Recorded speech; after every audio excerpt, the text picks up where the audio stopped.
I am Dr. Shahbaz Aslam, working as Associate Professor of Ophthalmology here in NMU. Today the topic of discussion is lid, and we will divide these lid abnormalities into two talks.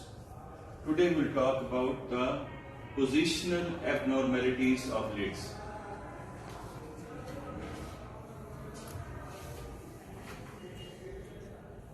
Now these are the common positional abnormalities, that is atropion, entropion, trichiasis, distichiasis and ptosis. These are common positional abnormalities of lids, especially for you people to know.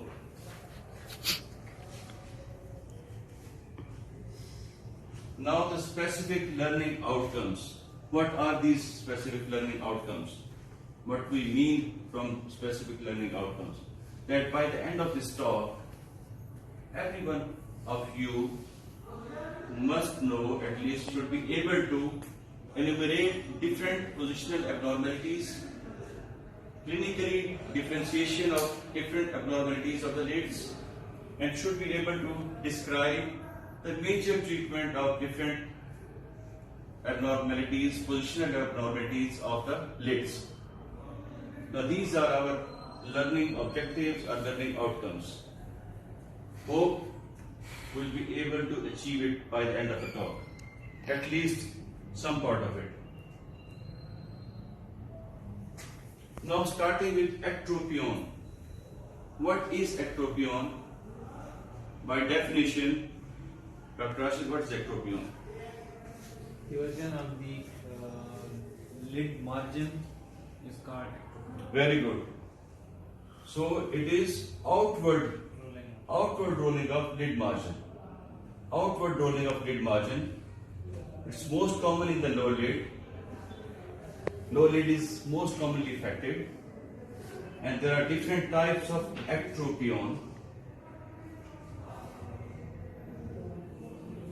Types are involutional or senile, then cicatricial, paralytic and mechanical. Now, what is the mechanism in involutional or senile atropion? This is actually the most common type of atropion you people should know. What is senile or involutional atropion? First, there are 2-3 mechanisms which will work together and will result in senile atropion or involutional atropion. One is lower lid length that is increased due to aging. Second is the pre-tarsal portion of orbicularis oculi muscle, which is supplied by the 7th or facial nerve, that is weakened. Pre-tarsal portion of orbicularis oculi, that is weakened. Right? First was length increased, and then second, weakness of pre-tarsal portion of orbicularis oculi muscle. The third is the retractors of the lower lid. Those also they are weakened. All these three, and then medial canthal tendon and the lateral canthal tendon, they are also weakened. There are all senile changes in these structures. So their normal functioning is affected. And when these three mechanisms, pre-tarsal portion of orbicularis oculi, very good. Second, lower retractors weakened, and medial lateral canthal tendons, they will be weakened. They will be atropion. That is outward rotation of lid margin. And what will be the problem then? If the lower lid margin, that is rotated outward, what will happen? First there will be epiphora. There will be epiphora because our drainage system that starts from the punctum. When the punctum will be malpositioned due to atropion, there will be no drainage of the tears, and if the tear production is normal, what will happen? The patient will come to you with the symptoms of aquaphora. Second, you were very right. What is that? Exposure can lead to exposure keratopathy. And before exposure keratopathy, sticking on to the conjunctival changes, there can be keratinization of the conjunctiva. Right?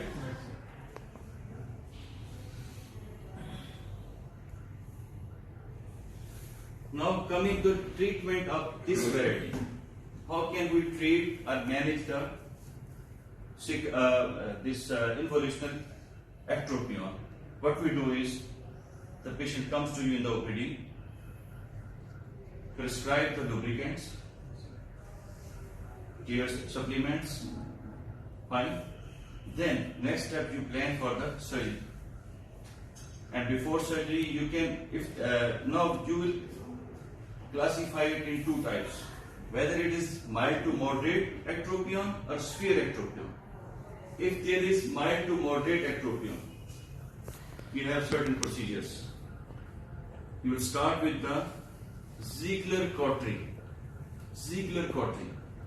What you do is, you apply 4 to 5 applications of cautery just below the punctum on the conjunctival side. Am I clear? Am I clear? You apply the cautery just below the punctum on the medial side, on the conjunctival side. Then there will be scarring of the conjunctiva, and that will help to overcome the eversion. ectropion. Fine? First is this cautery. And if there is moderate, this was for the mild. If there is moderate, then you do medial conjunctivoplasty. You just have to remember the names of these procedures. You don't need to go into the detail of these procedures. That is not required from you. If someone knows even the names of these procedures, that is Ziegler cautery, medial conjunctivoplasty for moderate, and then you can, if there is severe type of ectropion, you have got Bick's procedure and lazy T procedure. Fine? Just to tell you about medial conjunctivoplasty, what happens is that you cut a trapezoid just below the punctum on the conjunctival side, because this is ectropion. A pentagon. Have you got some marker? Okay, if you don't have, no problem. You should have it. Trapezoid, like, okay. I will make you this. This is the shape of trapezoid. These two like triangles, both are triangles with their bases meeting in the center. It should be 4 millimeter in height and 8 millimeter in length. You cut this below the punctum, almost perpendicular to the canaliculi, and then re-stitch. It will help you overcome this is medial ectropion. And if it's severe ectropion, you go for Bick's procedure. Bick's procedure. In Bick's procedure, you cut full thickness trapezoid from at the junction of medial 2/3 and the lateral 1/3. Full thickness trapezoid, and then you re-stitch it. It will, inshallah, treat the condition. Now, going back to the other type, that is cicatricial. In cicatricial ectropion, the cause can be trauma, scarring, burns. You have to treat the cause. Sometimes you may need some skin graft because there is scarring. You have to overcome that scarring, and you can, in this way, surgically treat the cicatricial ectropion. And then paralytic and mechanical. Now the paralytic is that there is some problem with the nerve supply. And what is the nerve supply, Dr. Rashid? Yes, sir. What is the nerve supply of orbicularis oculi muscle? Third muscle. Semicular. Facial. Semicular, facial nerve. So there is problem with the facial nerve. Okay? In paralytic ectropion, but you can have first prescribe excessive lubricants because there is inability to close the eyelids. There can be expion keratopathy, epiphora, and you can perform a procedure. You can apply sling subconjunctivally, that is buried all around and replace it here. So with that, you can have the closure and opening of the eyelids in very pure paralytic type of ectropion. But this procedure also has got some complications. And the procedure with lesser complications, you can have canthoplasties, medial canthoplasty and lateral canthoplasty. This will also help in overcoming this type of ectropion. Now because we are running short of time also, so now the entropion. Anybody, what is entropion, Dr. Basit? Rolling of the lid margin inwards. Very good. This is inward rolling of the eyelid margin. This is called entropion. And again, as we discussed earlier, the ectropion was outward rolling of lid margin. Here, lid margin will roll inward. And when there is inward rolling of lid margin, what problems we can come across? Sir, foreign body. Eyelashes will rub against the cornea, may lead to corneal ulcer. Irritation will lead to watering of the eyes, redness, red eye, discomfort. All these problems will come across. And again, the types of entropion: involutional, spastic, mechanical, and secretional. Again, the most common type is involutional senile entropion, and it is almost always in the lower lid. Note what's the pathology. A brief discussion about the pathogenesis of this senile mechanism. How does it occur? First, there is overriding of precept. Again, the stories revolves against the orbicularis oculi muscle, supplied by the semiperineal. There is overriding of preceptal portion of orbicularis oculi over the pretarsal portion. Overriding. When this happens, what will be the result? The upper border of the tarsus will move towards the eyeball, and the lower border of the tarsus will move away from the eyeball and will result in entropion. This is can be one pathogenesis. The second can be mechanism. This is the one mechanism of senile entropion. The second can be lower lid laxity that is increased. And how you check this lower lid laxity? Clinically, you just Pinch test. Snip. this lower lid down about 6 millimeter and relax it. It will not go snugly back. Very slow upward movement. Snapback test. Yes. This is the lower lid laxity that is increased. All these mechanisms will what will happen, and then weakness of again lower lid factors. Mechanism of entropion and ectropion differs is that here the preseptal portion of orbicularis oculi that comes to play active part, and in ectropion pretarsal portion comes to play active part. Now to how will we treat this case of involutional entropion?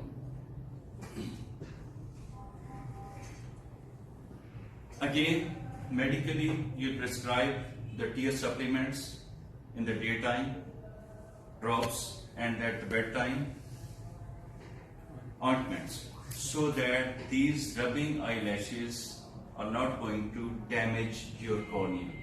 Cornea is a very, very vital tissue. This is the important tissue in the eye. We have to keep cornea transparent.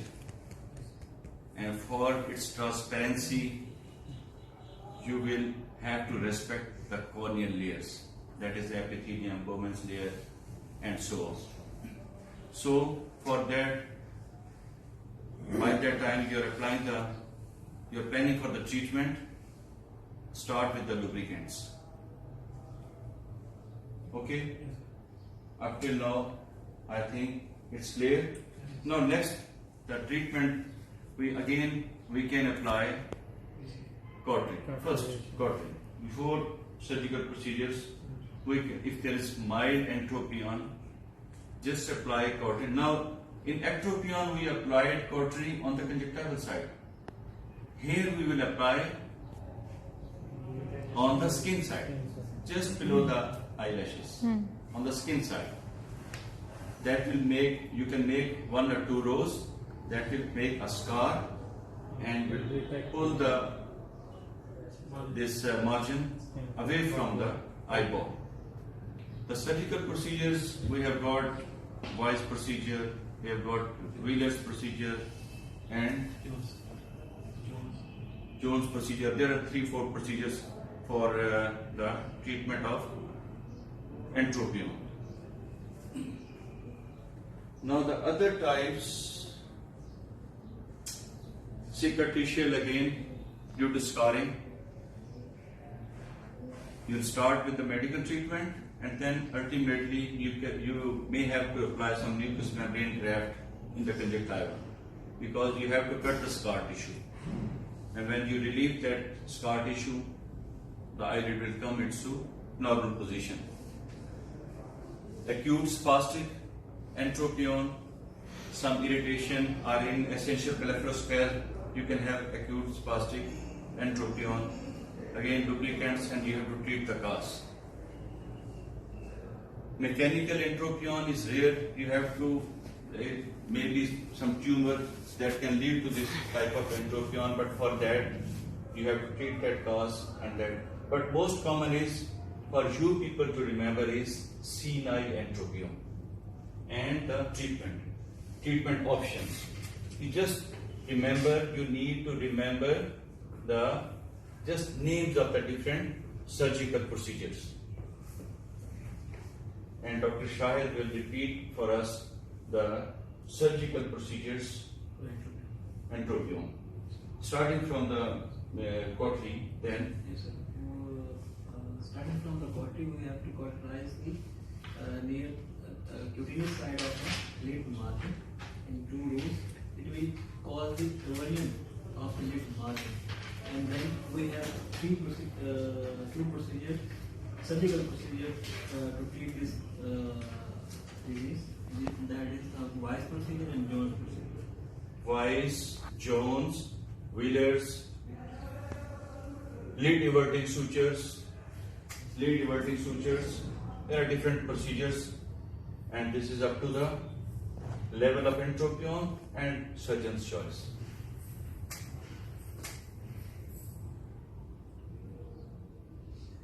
Now, trichiasis. Dr. Ahmed will tell us what is trichiasis. Just define trichiasis. Misdirected eyelashes. Misdirected eyelashes are discovered. Okay, these are misdirected eyelashes rubbing against the eyeball. These are it is acquired misdirection. It is acquired misdirection of eyelashes, and the result is the eyelashes will rub against the eyeball. And when these eyelashes will rub against the eyeball, what will be the problem to the eyeball? Watering, irritation, very good, redness, and corneal ulcer. And if untreated, even one eyelash, one misdirected eyelash can lead to endophthalmitis. One eyelash can end up with the loss of the eyeball, loss of the vision. Just one eyelash. Just to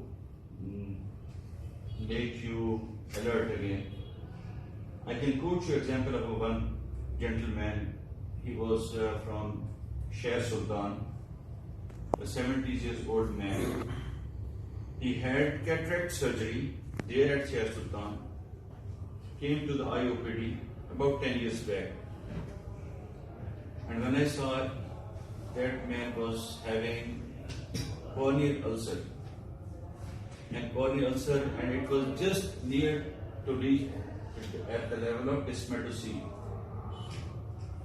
We kept on trying flaps and all that modalities, but that eyeball was perforated. And would you like to know what was the cause of that corneal ulcer? There was one eyelash. At that time it was not picked up. As we have the habit of just cutting the eyelashes before surgery in the periphery. And when that eyelash came back, it was more towards misdirected and also more hard, more stiff. And it really caused a corneal ulcer. And then corneal ulcer, because patient was already on steroids combination due to cataract surgery, and ultimately that eyeball was lost. So this is a serious business, trichiasis. The treatment options are, you just remember the treatment option. These are epilation, and the epilation, I tell you, this is not the treatment, permanent treatment. Because when you epilate the eyelash, it comes back within 4 to 6 weeks. Yes. Again misdirected, as it was previously misdirected. ऐसा नहीं है कि आपने abnormal निकाली और उससे abnormal निकल के आ गई, नहीं, abnormal ही आएगी और ज़्यादा stiff आएगी, ज़्यादा dangerous आएगी. But for emergency purpose, you can epilate. But the main treatment options are electrolysis, cryotherapy, and argon laser ablation. In electrolysis, we use a special probe electrolysis machine. We burn the eyelash, abnormal eyelash root, and then we just pick it up. Here, there is one important point. If you are feeling any resistance,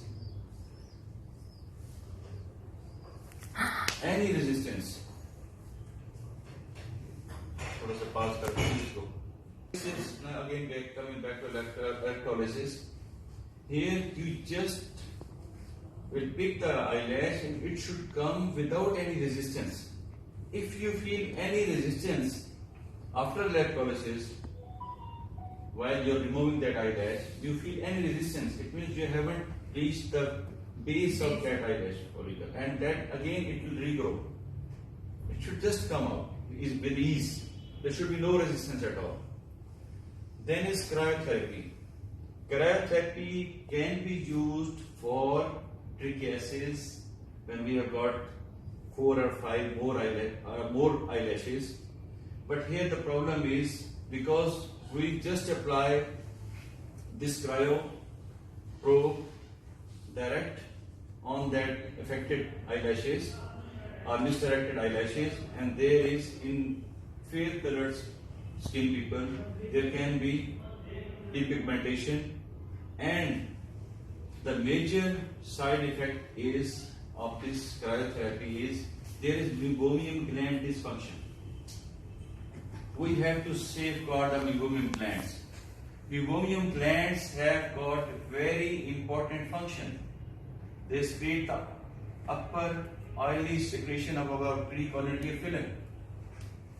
And importantly, it lubricates the surface and also it hards the evaporation of aqueous layer of precorneal film. So you have to protect the moving glands. Then is organ laser. If you have got the facility, you set the size. Actually, this detail is not meant for you people to know. Just remember this. But just to make you understand, what we do is we fix the spot size on 15 micrometer and the power to 1000 to 1200 milliwatts with 0.2 exposure time, and you keep on applying on the eyelash follicle.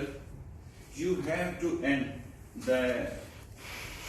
as far as you go deeper and deeper and you reach the eyelash follicle, then you can increase the spot size from 50 to 200 micrometer. It hasn't got any side effects, and you need to apply at least a dozen of laser applications on one eyelash. Then you can remove it. So these are the different treatment options for the trichiasis.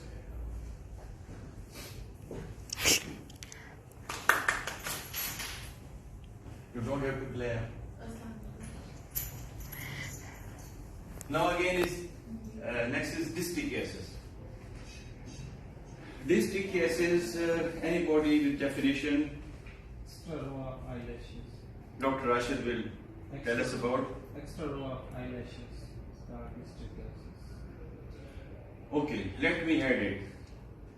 Dr. Rashid very rightly said there is additional row of eyelashes. Now this is additional row of eyelashes which is misdirected as well, and it is rubbing against the eyeball. The problem with us is that we have to safeguard the eyeball. Any eyelash which is directed outward, that is not creating problem to us. Fine? But any eyelash which is rubbing against the eyeball, that is painful for us, for our eyeball. We have to treat that. So this is the acquired, additional, can be congenital or acquired, additional row of eyelashes which are misdirected and rubbing against eyeball. You can see in this dystrichiasis. Again the types, as I have already recited, is congenital and acquired. Clinical features, same symptoms. The patient will come with the watering, irritation, foreign body sensation, maybe having some active corneal ulcer. And the treatment, again, lubrication. Now here, the surgical procedure is, I think all of you know the anatomy of the eyelid. There is a grey line. You have to divide the eyelid into two lamellae, anterior and posterior, at the level of grey line. Just the horizontal and seam. And then you apply the cryo over these eyelash, roots of these eyelashes. We call this technique freeze, thaw, freeze technique. The temperature will be almost 20 degrees centigrade. Minus 20 degrees centigrade. The temperature will be minus 20 degrees centigrade. And the duration of the time will be, for the upper eyelid it is almost 25 seconds, and for lower eyelid it is 20 seconds. Am I clear? You will apply the cryotherapy, probe, press the button, there will be ice or ball making, temperature minus 20 degrees centigrade, time is 20 seconds for the upper eyelid, 25 for the lower eyelid, and then when the ball formation is there, then you thaw. Thaw means you remove the foot from the yes, and then you apply water or saline and remove the cryoprobe. That eyelash is gone. In this way, you apply the cryotherapy and then we oppose the two lamellae. There is no depigmentation, there is the moving glands, they are saved. So in this way, it's a procedure of choice for this trichiasis. This is the treatment for it. Now ptosis. Anybody define ptosis, Dr. Vamik? Fresh. Process is the drooping of the eyelid depending on the different conditions. Can be Just definition. Definition. It is the drooping of the upper eyelid. This is called ptosis. Types will just touch the major aspects of ptosis. We are not going to get the detail in this talk. Types are neurogenic, myogenic, aponeurotic, and mechanical. You just have to remember the names of these 4 types. This is your requirement. And most commonly you come across is post-operative ptosis.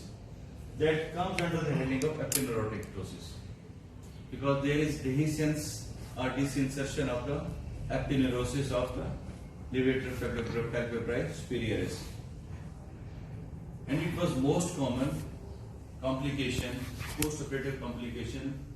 The patient would remove the dressing, the patient won't be able to lift the eyelid. Although the surgery would have been very fine, crystal clear cornea and chamakta cornea, but patient won't be able to see because they couldn't lift the eyelid. Because in those days, we used to apply a brittle suture, 4-0 brittle suture in the superior rectus. And this superior rectus and levator complex that was affected or injured. And then the speculum, this hard speculum, they also injure this complex, result in post-operative ptosis. Although it is cured after 15 to 20 days or 1 month. But that 15 days, 1 month, that is very horrible for the surgeon to face the patient.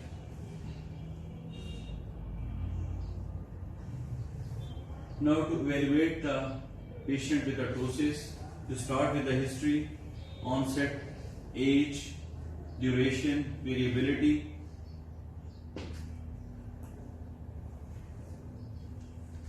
Measurements. This measurement actually is not the requirement for you people. But if you want to know, this is one simple is MRD and palpebral fissure height. Can anybody? What is MRD? Simple MRD. MRD is marginal reflex distance. Basically, you divide it into 2 parts, MRD1 and Just MRD. Just MRD. So it is distance Because of the we are cornea. not going into detail.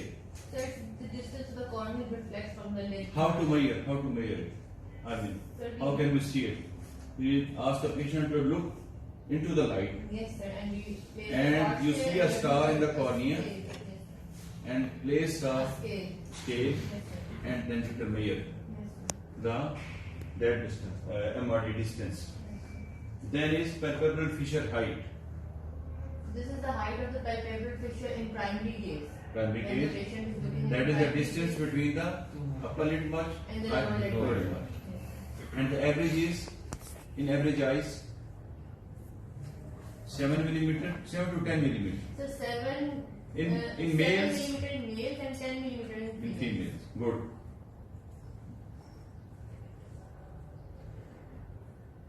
Now these are the grades of this ptosis. Here the important is the levator function. How to check the levator function? Dr. Vame? So we place the finger on the eyebrow of the patient. Thumb. come on the eyebrow of the patient and then ask just to negate the action of frontalis muscle. and then ask the patient to look up. Look downward. First, you will ask the patient to look downward, then place here to negate the action of frontalis muscle, and then ask to look upward. Scale सात होगा, and that excursion you can make of the lid. Bell's phenomena again. Dr. Basit, what's Bell's phenomena? When you close the eyes, sir patient को कह दिया अपनी eyes को close करें, अगर eyes remain open due to nerve pulsing, facial nerve pulsing की वजह से जो है ना, Bell's phenomena is when you ask the patient to close the eyes, but the I will remain open, No. the eyeball moves upward. upward If it upward, and out. fine, it's good. ठीक है? और अगर नहीं होता, then it is negative. Yeah. And if it is negative, you can't plan ptosis surgery because otherwise it will lead to exfoliar keratopathy. Very good, Dr. Nair. Yeah.